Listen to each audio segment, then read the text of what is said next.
Welcome back to Social Seance Society. My name is Tara, and as always, I'm joined by my co-host, Jessica. Hello. This week, we are joined by Jordan, aka Jordycray. He is a politely messy pop culture content creator and commentator. In this episode, not only do we dive into the world of celebrities, reality TV, and pop culture, but we also discuss his incredible sobriety journey, his real-life experience with the DC sniper, and creating content with empathy and ethics. We have a great episode for you guys this week, so let's go ahead and dive on in. Well, Jordy, thank you so much for joining us here today on the Social Seance Society. We're so excited to have you on. Thank you for having me. I feel like this is a long time coming. Oh my gosh. Yes. Being like TikTok friends and seeing each other's content all the time and stuff. Oh my gosh. Love. Yeah, we've been friends for a while. I don't know how long, but it's been a long time. Right? It's crazy to me because it doesn't even seem like 2020, like, thinking of COVID, right? Because I always relate, and I think a lot of people do, TikTok to COVID. So I'm just like, that's so mind blowing to me. That's about to be 5 fucking years. Like, we're almost done with December when we're recording this. Yep. It's wild. So crazy. If you guys do live under a rock, Jordy covers amazing pop culture. And what made me fall in love with your content was your deep dives. I remember the Haley and Hillary Duff stuff and your Chris Lee deep dive. Those are like 2 of my absolute favorites. And it's funny because when I was getting things ready, I was like, oh my gosh, I don't want to bring up like any kind of weird true crime stuff, but like you literally do it all. You literally do it all. And I love that about you so much. I think it's fun. It's fantastic. You're politely messy. I love that tagline so much. You. So do you kind of want to explain a little bit of what that is? So politely messy, actually one of my followers called me that once. I need to track down what video that was on because I need to thank them for that because I feel like it does sum me up because I do like to be messy. However, there are certain lines that I just do not cross. I think that you can be messy without talking about people's physical appearances or like weight or sexual orientation. Don't talk about kids. Like there are like fine lines that you just do not cross. So I do try to be respectful, but messy at the same time. I don't always hit the mark, but I do try very hard. I love it. And, because on the flip side, we're in the true crime space. So anytime anyone brings ethics and brings up the conversation of ethics, no matter what niche you're in, I am like, yes, you are my people. As I'm sure you know, especially on TikTok, misinformation can just go so fast. So quick. That's what goes viral.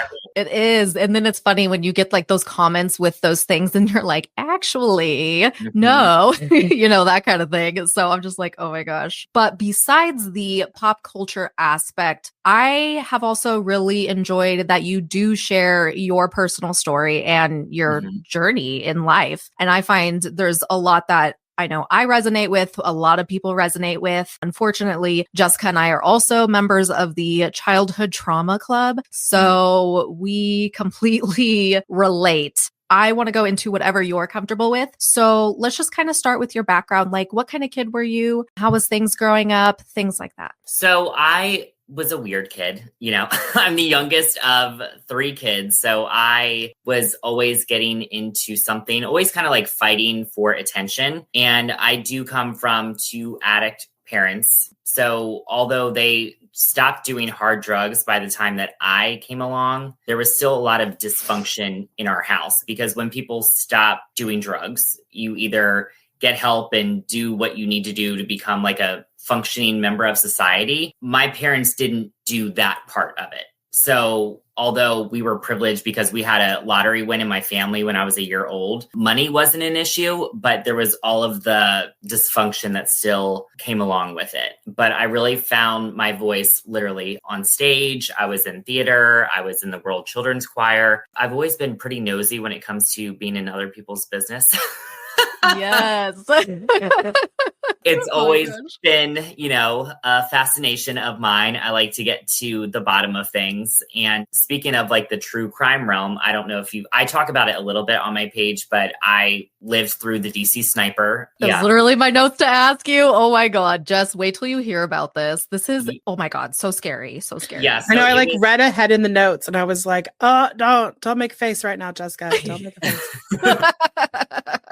Yeah, so I'm from Maryland, so it was a year after 9/11. So everybody was still on edge in this general area because I grew up 20 minutes from Washington, D.C. And it was in October 2002, we found out on the news that somebody was going around and shooting people at random. They were getting gas, they were mowing their lawn, they were at the grocery store. But from my understanding, it was in like the Northern Virginia area and Montgomery County, which is like an hour away from where I was at the time. So we were told, and I specifically remember my math teacher at the time saying, we don't need to worry about that because they're not in our area. Mm-hmm. Literally 2 days later, I was on the school bus. And by the time that I got there, the shooting had already happened, but I was coming upon the scene. So it was a crime scene. Mm-hmm. And they shot a 13-year-old boy at my school as he was getting out of his car. He survived, thankfully, because his aunt that dropped him off heard the gunshot, saw him,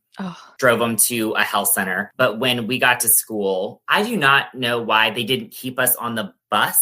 But when we got out of the bus, they told us to run into the school. Obviously, nothing was going to happen now because literally the SWAT team was at our school and helicopters and news cameras. It was very traumatic, but they told us to run. And around this time in that area, we were told to walk and run in zigzags wherever we went because we didn't know where this person was when they were shooting people. And I was 12 years old at this time. And looking back now as a fully healed adult, I definitely should have started therapy back then because that is not a normal thing to go through. But I think a lot of people chalk it up to children being resilient, which I think is a way to downplay childhood trauma because some things just should not happen to children. Being shot at school is one of them. And I think that definitely not only traumatized me, but made me interested in the true crime space as well because I've lived through it. You know what I mean? Right. So it's been one of the things that have made me in my life, as you can imagine. Oh, absolutely. Yeah. And I saw your video recently about Sandy Hook and then Robb Elementary. And my heart, just stuff like that, like speaks to me so much. Right. And what's funny is a lot of people may not think about it, but it really does. We're seeing it now, especially like Diddy, one example. Yep. True crime and celebrity and pop culture, like that actually is all related and all into one if you really look at the bigger picture of that. And I just always get so happy meeting other genuine creators because there's great people, there's not so great people, things like that. So like that video, oh my gosh, it made me cry because I'm a mom and I cannot, my daughter's 12 right now. And I'm just like thinking as you're telling me this, like I cannot imagine my daughter going through that. You know what I mean? It's just, it's awful. And like you had said in your video, nothing has changed. Nothing has changed. It has been so long and nothing has changed. It's just like shit just keeps happening and they just keep letting our children die. And it's horseshit. So I know. I had no idea that the woman who lost her child at Robb Elementary was following me. And it really made me think to myself, who else is watching me that I do not know about? Because you never know the impact that you may be having on people. I mean, she had told me, she was like, your content helps get me through when I'm in dark times. And that's something I never really thought about. But she asked if she could send me something. I was like, absolutely. She didn't even ask me to make a video. I was like, but I'm obviously going to talk about this because I have experience with this. So if there's any sort of change that I can be a part of, I want to be a part of it. Absolutely. Absolutely. And you do have that very unfortunate but unique perception of it, you know, experiencing it firsthand, because I think that's kind of an issue with the online space. A lot of times people feel whatever they're consuming, and it's true, is so far removed and could never happen to them.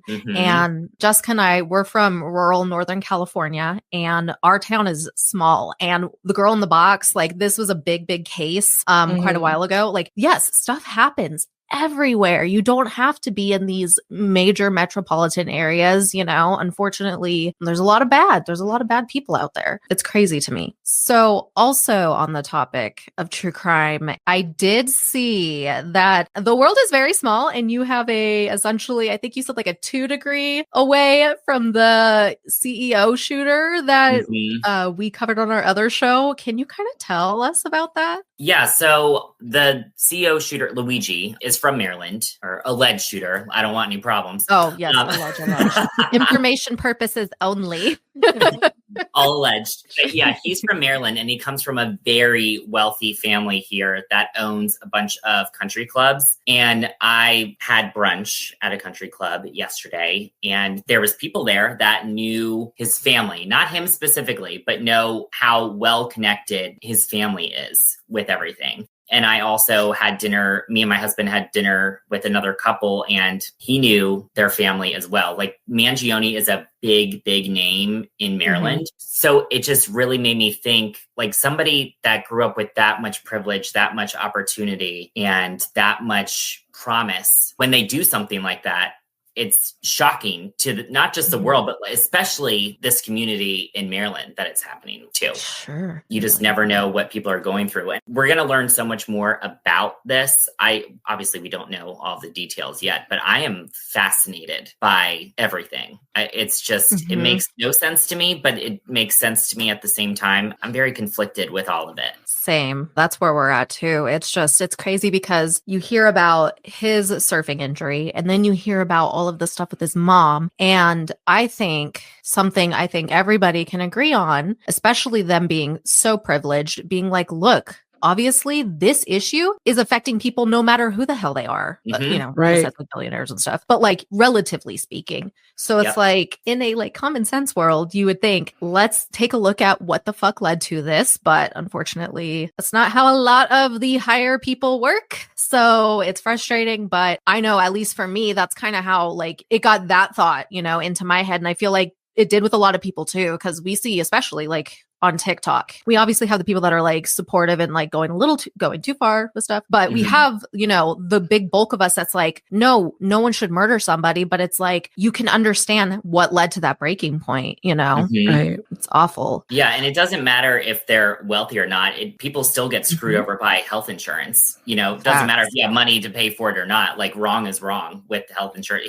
It's definitely shining a light on that industry. Yes. And although he didn't go about it, it's not a way I would go about it. But I think it opened the door for very important conversations that need to be had. Oh, they're happening. Absolutely. Yep. They are. Those kind of conversations are starting to very much happen. Unfortunately, it takes something like this, and to kind of bring it back to like school shootings, right? Like, when a school shooting happens, we just send thoughts and prayers and we don't do anything about it. A billionaire CEO gets murdered in broad daylight and the world is like, how do we stop this from happening again? What the fuck? Like, innocent children or someone who's making bad decisions that are like literally fucking over hundreds of thousands of Americans. We care more about millionaires than children, which is why we have the laws that we have that protect people from, like, I am an advocate for Second Amendment rights. I just want to say that. But like, when we're talking about children's lives, how do we prevent this from happening? Well, let's start the conversation, but the conversation will never actually get anywhere. It won't go anywhere. It'll only end with people being like, you're taking away my constitutional right. And I would give up my constitutional right to save children. Absolutely. Yeah. And what's really frustrating is that every time a school shooting happens and you talk about like gun reform, everybody says it's too early to have that conversation. Like, let's not talk about this right now. And that happens every single time. And then another one happens and another one happens. The sentiment shouldn't be it's too early. It's too late to be having this conversation. That's the actual sentiment. It's like, well, we've already kind of like fucked it up. It's so weird. It's like the only thing that like when the world is like like our hearts are bleeding, we don't want to fix it. I know it's a controversial topic, but it also just like it hits you right in the gut. Like, me lately, really been thinking about like, what are the priorities of people in this world? It's more complicated, I think, with people like feeling like they're not being heard and they're feeling like they're being let down by big industries that are supposed to be like life-saving. And so I think, we're in just kind of a weird like fugue state right now. And I don't see it getting any better in the near future. So that's unfortunate. Question for you guys. If this case with the CEO, of it all, if it goes to trial, do you think that they would convict him of first degree? Well, it's definitely premeditated for sure. Like this wasn't like, I mean, he printed a whole gun. Right. So I think on that technicality, it probably would get first degree because it's so premeditated. It wasn't like he walked by the guy and said something and grabbed a rock and bashed his head in. Like that's not what happened. Like he traveled for like the last known whereabouts is he was in San Francisco. And then all of a sudden he's in New York. So, I mean, the only way that he's going to kind of get out of this is like, if a Patty Hearst type situation comes out where he's become radicalized by some group, or if they can prove he's like gone insane. That's the only way he's actually getting out of this. Yeah. So I actually read this morning, take it with a grain of salt, because I'm sure by the time this comes out, like we'll know other things, but right? No, it's December 15th right now, guys. So just saying. I read that his lawyer is married to who Diddy's lawyer is, and they are actually going to try to go for manslaughter. So I'm really curious to see how all of that's going to come play out. I was just like, oh shit, here we go. So yeah, it'll be really interesting to see what happens, because it can go one of two ways, right? It'll be the classic, he's a rich, privileged kid. They'll do X, Y, and Z. But even if they do that, I think that's a huge disservice to him and his mental health, because obviously there needs to be some help with everything he's been through, right? Or they're going to try to go hard and make an example out of him, which, because of all the resources and everything that's been spent on this, I'm really curious to see like what route that will go. I'm curious what you guys think. I don't know. I know. It's so like, I'm such a rabbit hole brain. Like, honestly, I think it comes down to who his judge is and like what kind of prior authorization, like I would say what kind of like priorization history he has. If this is a judge who's had like a family member who couldn't get approved for like a life-saving operation or like care, we're looking at maybe being like, okay, I will go manslaughter. And then there's the thought that like, if this person is, because like the way I look at it is like this. I'm going to bring it back to the Menendez brothers and like OJ. The Menendez brothers go through trial. They have a mistrial. OJ happens. OJ is found not guilty. And then the Menendez brothers come back, and the like LA district attorney is like, we're going to get them for this. And we're going to throw everything at them. If this case follows the same trajectory, because I could see like Luigi's case becoming a mistrial. Like people, me too. Right? And so let's say that Luigi goes to trial, gets a mistrial. Diddy comes up. If Diddy doesn't go the way people think it could go, Luigi could end up like the Menendez brothers, which is so weird because he kind of looks like them a little bit. Yeah. The 90s versions of Lyle and Eric. I was like, the other day, I was like, oh, he could have played them in the recent like Ryan Murphy. I literally was thinking that the other day. I was like, oh God. But honestly, if that kind of trial situation happens, he could be penalized harder. Yeah, that's a good correlation, because that's exactly what I was thinking. Like we really don't know which way that's gonna go. And I was like thinking about that this morning when I was reading everything. So I was like, holy shit. Okay, well, we'll chill it on the true crime. We'll chill it on the true crime a little bit. I know we talked about this off recording, but I thought something that was really important to discuss today while we had Joe was your sobriety journey and everything you've been through, and then how you did pivot, having an awesome life. And I know you're an addictions counselor and all that great stuff, and you and your husband are so freaking cute. So do you mind kind of, if we can get into that a little bit and talk about your sobriety journey? It's just, I think it's so inspiring. Yeah, absolutely. So I had a lot of things happen to me with my family. I had a lot of physical, mental, emotional trauma growing up with my dad. Things got pretty bad when I came out in freshman year of my high school. I went through a couple things at the same time. And I think alcohol saved me from unaliving myself, because I think that I would have, because there was just way too much going on when I was 16. And when you're that age, you're not able to see the bigger picture of everything, because high school is just your world. You don't see beyond that. So there was like no hope for me at that time. So alcohol provided that for me, and it gave me an escape from myself. And if I'm being honest with myself, I always knew that something was different with the way that I drank versus when my friends were drinking at parties. It was doing something completely different. Mm-hmm. And when I went to college, my roommate was like the number one drug dealer on campus. And I had never even smoked weed before. So I kind of just fell into a crowd, and I got arrested for the first time when I came home that summer.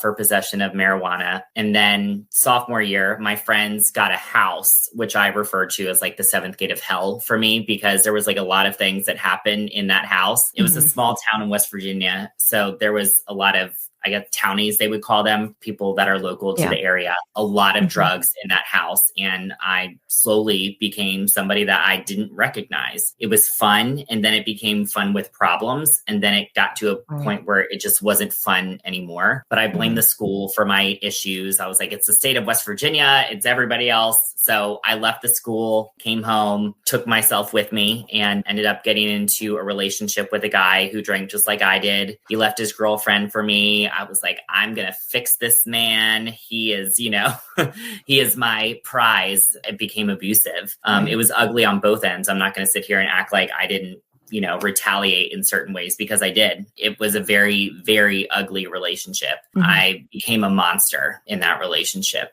And my drinking just really, really took a turn. And it took a while for us to end that relationship. But when it did, I had like 2 back-to-back arrests. I ended up getting a DUI, and I got a breathalyzer in my car, which I think is what ultimately saved me, because it really made me realize how unmanageable my life was. In September 2013, I had my last drink, and my friend saw my meltdown on Facebook and was like, hey, I'm going to a meeting tonight. Do you want to go with me? And that was it for me. I just did everything that people asked me to do. I went to meetings. I got a sponsor. I started working the steps. I got a home group. Like, I was doing what I had to do to stay alive. And slowly but surely, my life got better as soon as I stopped drinking. But yeah, it's been quite the journey. I'm lucky to be alive. Absolutely. And just like relating to the things you went through in high school, somebody also outed me in a very similar way. Yeah. So,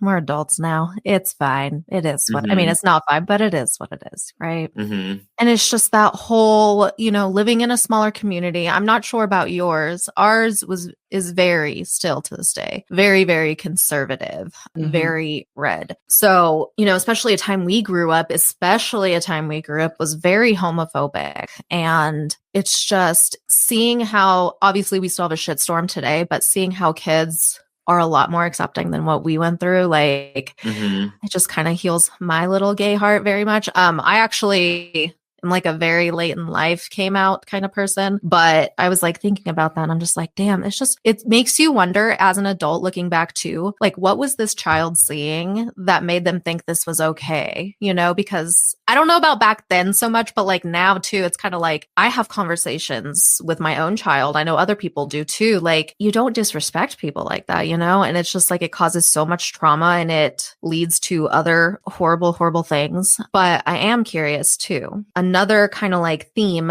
we've had with a lot of our guests is whatever type of media. So like in this case, obviously pop culture, true crime, things like that have been used as sort of like an escape or a good distraction on top of things. Did you, as maybe a child or anything, ever experience anything like that? Or are you it's just something you've always liked type of thing? It's something I've always liked, but on the topic of TikTok and pop culture, this is something that I don't think I've shared too much about, especially not on a podcast, but I didn't get TikTok until 2022. And my first video about Hillary and Haley Duff went viral. I didn't expect that to happen. I think it was my haircut because it was just not good. But simultaneously, my personal life was falling apart at the same time. So TikTok was really saving me, as well as pop culture. And it was very ironic that I was talking about family dynamics, because February I got TikTok, and April my mom started having symptoms and was diagnosed with cancer. And simultaneously, my dad had been cheating on her with his coworker, and they had been married for like 20 something years. So it was like that weird juxtaposition of life. Like career-wise, I had just become an addictions counselor. I was doing really well on TikTok. And then things were going crazy in my personal life. Right. But pop culture saved me. It really did. And so did TikTok. With like just talking about that kind of stuff, it made me feel so much better and not have to worry about what was going on personally. It was brutal. Right. I cannot even imagine. And I just have to say, it also just shows so much your work ethic and how strong you are. And, pivoting to take that bad that's going on and turn it into something good and productive towards, goals you have and interests you have and what passions you have. And I think that is just so great. I love that. I love it so much. I think a lot of creatives, I know personally, Jessica and I also, we had stuff going on in real life because we've been in the podcast world since 2018. So there's been a lot that's been going on, obviously, in the last 6 years for both of us. And it seems like a lot of creatives we talk to, they're like, yeah, it doesn't matter. This is like that one constant in my life that I know will be here. And I'm covering things I like and I'm interested in. So even if every single other part of your life is falling apart, you have one thing that kind of gives you that joy still, and that's why I think, especially us who's been doing it a while, and of course you've been doing it a while too, you learn over the years that if you continue to have that joy, in that spark, that's what's going to be your longevity, right? And that's what's kind of gives that question, what reasons are we doing this? And I think what's really unique too, since TikTok and stuff came around, is the dialogue with that has just opened up so much. But oh my gosh, can we please? I made a list of a couple pop culture things I want to talk about, and I'm like, yes, and some of them are triggering me. Dying. Okay. So we'll start with kind of the heavier one, I guess, and go from there. As far as with Vanderpump Rules and all of this stuff that's coming out with James, I'm really curious what your thoughts and stuff are. And I've spoken a little bit on it. For anyone listening that may not know right now, he's from Vanderpump Rules. You guys can Google him. I'm sure you know who he is. He has been sober for a number of years. And honestly, I was rooting for him because when he's good, he's fucking good, and seeing him with Allie and stuff was so great. But he did make headlines because there have been some domestic violence type of incidents. Let's just, I'll let you tell us what you're thinking and all of that good stuff on it. So I know that more details came out because at first we didn't even know if it was Allie. So I was careful. I was careful not to say anything about that.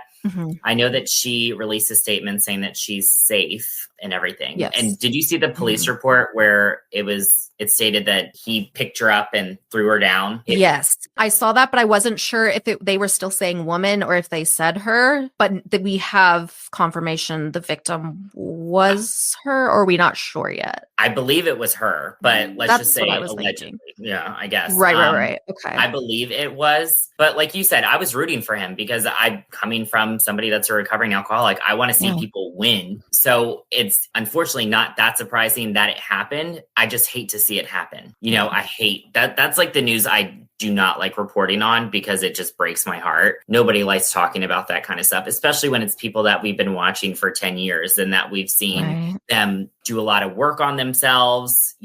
Like you said, when he's good, he's great. But when he's bad, he's awful. Two different people. Yeah, it is. I mean, I just hope that Allie is safe. That's the most important thing, and that James gets the help that he needs because he needs it. Yeah, absolutely. He can't get out of his own way. No. And we watched that for so long too, right?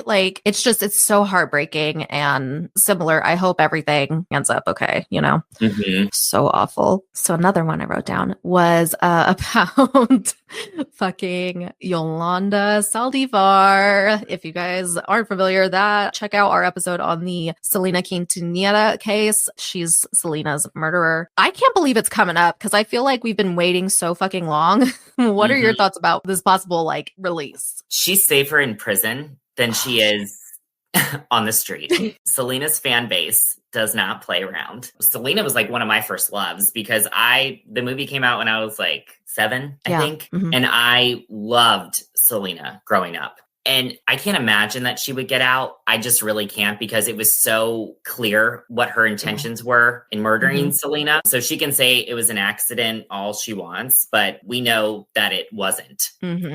Selena even said before she died, you know, she's going to kill me again. She named Yolanda's, like, if it was an accident, you know, she wouldn't have said that. No, especially if like people who may not be fans of her, like she was such a kind person and she was so understanding, and she gave Yolanda so many damn chances. Yep. She knew for a while shit was getting weird. People knew things were going on, but it's like she was giving her that chance because she was just such a kind person. And she didn't even tell people that she was going to meet her either, because she didn't want, you know, people saying anything. She was trying so hard to give her chances. Selena's story breaks my heart. Every time I think about it, I get so upset.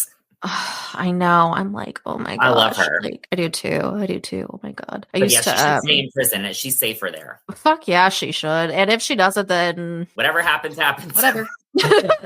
Yeah, I didn't want to be like, well, whatever happens to her, she had it fucking coming. But I mean, that's what karma is, right? I've actually been very surprised that she hasn't been killed in prison. I don't think I've ever said this out loud, but like there's enough people out there who hate her, like that I'm like, unless she's in some sort of like protected custody and is like being watched a lot, I've been very shocked that like at least, and maybe they just keep things quiet, like maybe things have happened to her and we just haven't found out. But I mean, she killed like, I feel like we would know. Yeah. I mean, yes, but like she's been in there for so long, like things could have happened to her like at the beginning, like, and they may not have come out, because like really when we think about pop culture, the way like how information disseminates now, it's like all about like the transaction of like payment, like somewhat like a guard will slip a story and get paid for it. Whereas like that probably wasn't the culture when she first went in, because like that's true. Really pop culture like took off around like when the internet became like accessible to everyone. And and then also like maybe they're trying to protect her, like because you know they're like she's a person and bad things shouldn't happen to, I mean, we talked about this, but like also she like literally like the whole nation hates her. Yeah. There's very few things our country there are very few things our country can like actually come together on, and hating her is one of them. So it's true. And shame on Oxygen for creating that series, giving her like her truth, whatever. She is such a liar. I didn't even watch it. I was like, I'm not giving this any attention. This is garbage. I think, Tara and I had the same thought, because we were like, oh, should we? And then we're like, no, like, and we saw enough clips on the internet. Like, nobody gives a shit. Go away. I just scrolled, like when she would pop up on my For You page, I would just scroll past her. I'd be like, no, you don't even get the 2 seconds. Nope. Not today, Yolanda. Right? My God, that should be the new Not Today, Satan. I love this. Oh my God. If we're going to continue to talk about pop culture in prison. Okay, first of all, I'm just going to push you on the spot a little bit. I need help convincing Jessica to please watch Real Housewives of Salt Lake City because she's not a reality TV person, but I am very obsessed. And I was trying to tell her about Jen Shaw. Do you want to tell her about Jen Shaw? Oh my God. Wait, so, okay, you don't watch any of the most scandalized part of this is he's just like staring at me like, what do you mean you don't watch? I'm sorry. I just don't watch. I don't, like, honestly, like with my work and stuff, I have enough drama because I work in politics. So like, yeah, but and then I like get home and I'm like, I just want to watch like something I know. And so Tara knows this. I'm a habitual rewatcher of shows. For me, like if I'm like, hey Tara, I found this new show, she's almost like, what? But you're not rewatching? If I was going to recommend a housewife show, it would definitely be Salt Lake City right now. Okay. Because it's not so much just a housewife show. You're talking religious trauma. You're talking Mormon, Mormon lives. And they're not like normal Mormons either. They drink. They call themselves Mormon 2.0. But you see Jen Shaw get arrested on TV, like the SWAT team get there. And every woman on that cast is batshit crazy, like genuinely batshit crazy. And I honestly think you kind of have to be on a reality show. I mean, they all deliver in a way that other housewife shows right now are not delivering. Everybody is working for their check. And I don't even think it's for camera. These women are actually like this. And God bless them for that. They are, Right. you can't, nobody could write this stuff. It is so good. I will great. try. I will give it a try. Like I've never been, Tara's known me like almost 20 years and I've just never been a reality. I think like if someone else is watching it and I'm with them, I will watch it. Like if I'm at Tara's house and she puts it on, I'm not going to be like, turn it off. I'm just going to sit there and pepper her with like 9,000 questions. And she's going to be like, I don't want to watch this now because you've asked too many questions. No. I'm well versed. I'm real well versed in that one and the Beverly Hills one, which I also tried to because I'm just like, let me show you one episode. I want to show her is Camille's dinner party with the psychic, and then tell her that's a great one. The psychic, oh my god, That's and the psychic was spot on everything. Yes, the morally corrupt Faye Resnick. Oh my fucking god, yeah. Faye Resnick is a friend of on that show, Jessica. We did like a 8-part deep dive on OJ, like I think almost 2 years ago now. Jess is familiar with Faye. Yes. Oh my gosh, so great. I've wanted to read Faye's book because I've like, not that I want to give Faye any money because like that's like I don't want to support that, but also just like I want to read her take on people because just what I've seen from like the docudrama. She's in the dinner party episode, by the way. Okay, well then send me the information. I will watch it. I get home and like I just want to like go to sleep because like my brain is so off. So like I know that reality TV would probably be good, but it's also like the comfort of like rewatching. Like I'm currently rewatching How I Met Your Mother for like I don't know what the millionth time. And then Tara knows this about me. Once I start something, I have to watch it to the end. I just started watching Reba for the first time. Oh, Reba! I watched that for the first time last year. So good, so funny. It's really good. Yeah, and Reba and Melissa Peterson they're coming out with a new show. It's already out. Oh yeah, it's already out. So I'm like, I need to watch that. It's cute. I've been watching it. It's cute. I have to let shows get like a whole season because Tara knows this about me. I will fall in love with a show and be like, this is my fucking jam. And then it'll get canceled mid-season. Oh, yeah. And then I'm like, I think you're safe with this one. Hopefully. It's Reba. How could you not? Right. Right, exactly. National treasure. Such an icon. She had another one. I'm like, it was like country something where she like her husband cheated on her and then she moved to Malibu. And then it was like, I'm pretty sure didn't her husband cheat on her? I don't know if he cheated, but he's with her best friend now. Yeah. It's very similar vibes, but like she moves to Malibu with her kids. Interesting. Yeah. Oh, I never heard of that one. One of those things on like Netflix that I was like, oh, it only has like a couple of seasons. I'll watch it. I'll have to look. Yeah, it's good. It's Reba. How can it not be good? Right, exactly.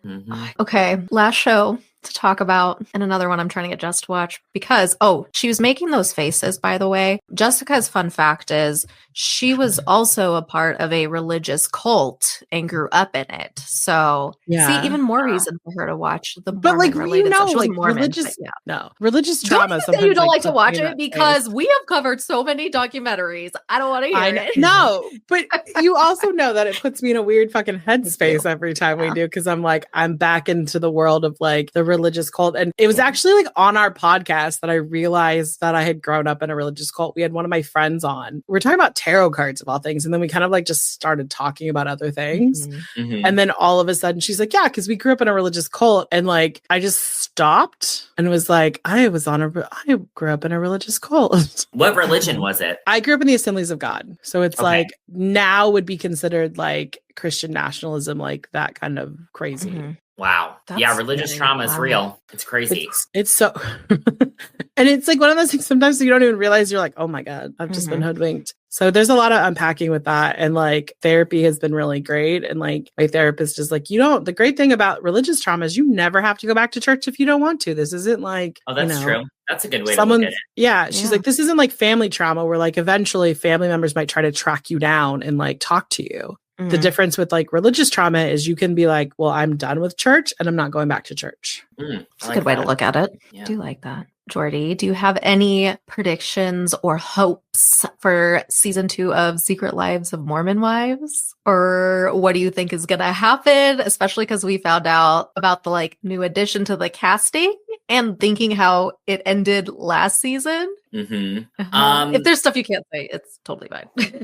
So, one of my friends was on a plane with them on the way to New Orleans. So they're in New Orleans right now on their cast trip with and I leaked the cast member that's new. I think they're going to make Taylor the villain. Yeah, I see that happening. I heard that things are not going well for Zach in medical school. I'll just leave it at that. What a shame. So I don't know how much of Jennifer will be seen. Right. I know she's filmed, but I don't know where she is. What is she doing? Yeah, because it's like they were in New York for 2 seconds and then they went to what? Arizona? Yeah. And then I don't remember if it was like clear if like she actually went back to Utah or she did. So somebody close, I'll tell this story.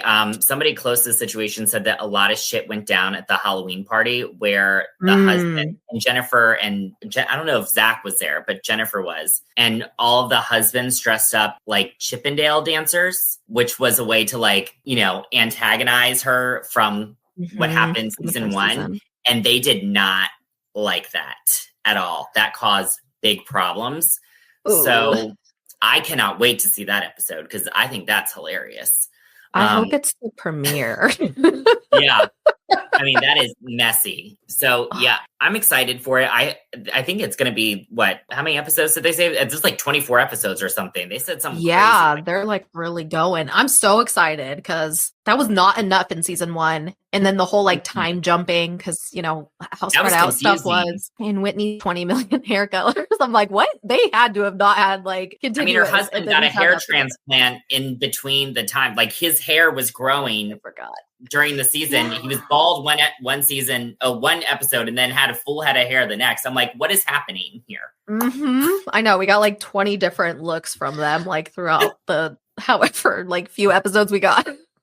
Yeah, it's good though. I think it comes out in the spring. Yes, yeah, I think I saw that too. I'm so ready. I love it. Are you a Taylor fan? I do like her. Everyone, I've made my fair share of stupid ass mistakes. I've done dumb shit. The whole swinging thing, obviously you shouldn't like break any boundaries, but I'm just like, y'all participated. Y'all had a hand in other extremities in this. So you're not more innocent than she is. It's just, it seems like, I don't know if maybe she was an easier target for that because I think like with her, like she has like anxiety and stuff and I do as well. So like, I totally understand that. So yeah, I think it's really shitty. And unfortunately, as we've seen across reality TV, they always have to pick a villain. And a lot of times, well, not a lot of times, but like there is a good handful where it's like, it's not the person who should be profiled that way, Yep, it's true. Is that how you feel about her as well? Yeah.